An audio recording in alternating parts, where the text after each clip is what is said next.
All right, so today we're going to be using this tool to scrape loose paint and then taking this rag to wipe it clean.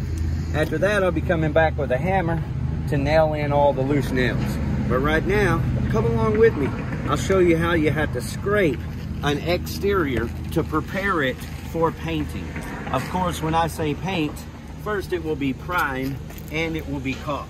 See all these loose nails here? There's so many. Normally I could take this putty knife right here, this tool, and just pop them back in. But there's so many I'm not going to. I'm gonna grab my hammer.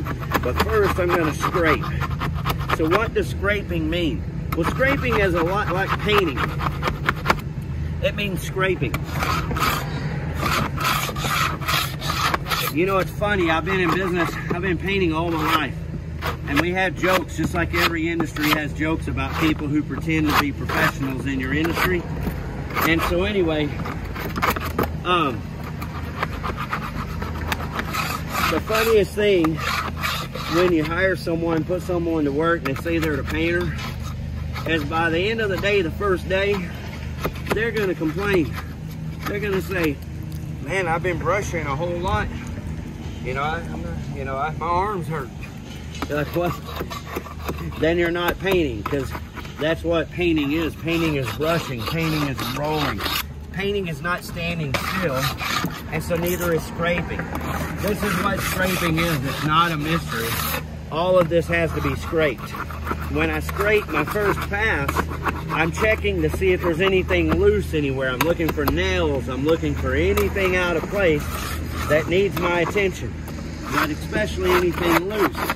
Then you see me coming back down here and going side to side just to make sure that I'm giving all this loose paint an opportunity to show up and show me where it's at, like that.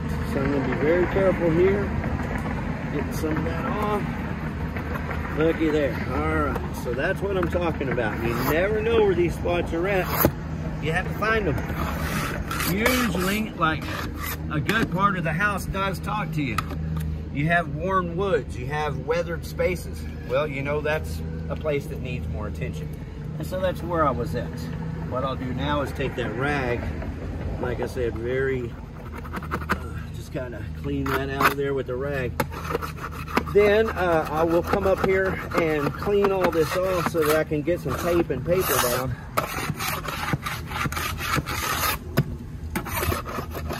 Oh my goodness, are you surprised to see all this scraping? Who would have ever thought that that's what this actually is scraping.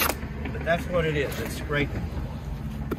So, not complicated, gotta do it. But that's what you're paying me for. This is what you don't want to do. This is part of what you're paying me for, is to scrape.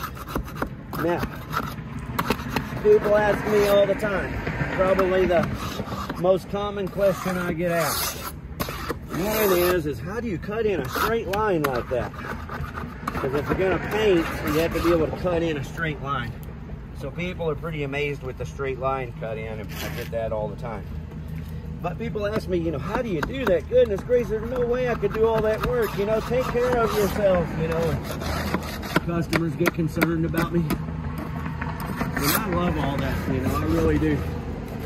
And I'm willing to confess that I'm hyperactive, so,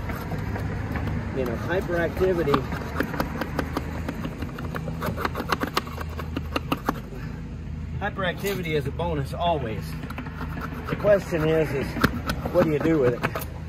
I don't think there's a person in the world that would say, oh yeah, I'd much rather have someone working for me that's just naturally lazy, or that had like some kind of, actual medical impediment that kept them from being able to work fast.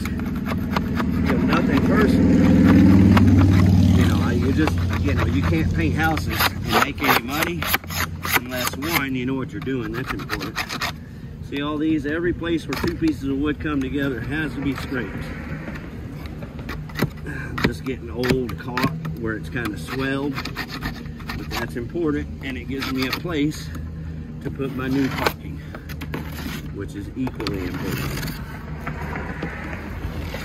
Look looking for small type spaces like that, where someone, you know, quite often does not get paint in those small type spaces properly.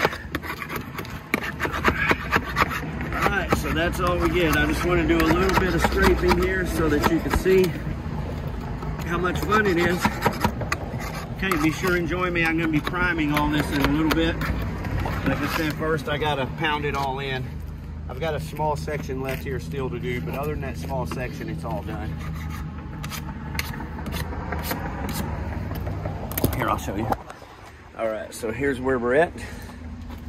Right there. I've already done all that. I've already done all of this. The entire back is done. The eaves are all done. Like even this kind of stuff, the drip edge is what that's called.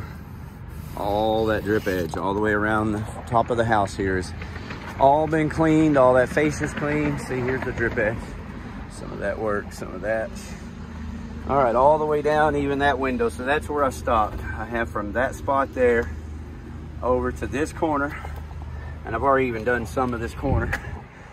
But then I can eat lunch. So when I get back from lunch, I have a couple of things to do. One is I've got a little power washing to do today, so I'm going to deal with that and knock out some power washing. But this side, this is the second story part of this side of the house. This is the east side of the house. And then very carefully put my phone camera down there, this side of the house. All right, well, thank you very much for watching another Christian Painter's YouTube video. When you need a professional painter to paint your home's interior or exterior, you know who to call. Christian Painters. We absolutely do need your business. We'd love to have your business, especially Mansfield and Arlington, Texas, and surrounding areas. I like to go south from there more than anything else, more than I do like to go north. So Rendon, Alvarado, Burleson, you guys are all my friends, as you already know. Do me a favor, please subscribe to this YouTube channel. When you subscribe, hit notify all so that you're notified of all the videos. And watch the videos, like them, share them, enjoy this. Thank you very much. I so, from the bottom of my heart, appreciate you, because you're helping me provide for my grandson. I wished I could say, hey, you're helping me buy a fishing boat and go fishing and live the life. But you're not. You're helping me provide for my grandson, so thank you very much. If you want to love me a little extra, please subscribe to the YouTube channel. Hit notify all. If all of the people watching these videos just subscribe to my YouTube channel, my life and my child's life would change overnight. Thank you very much.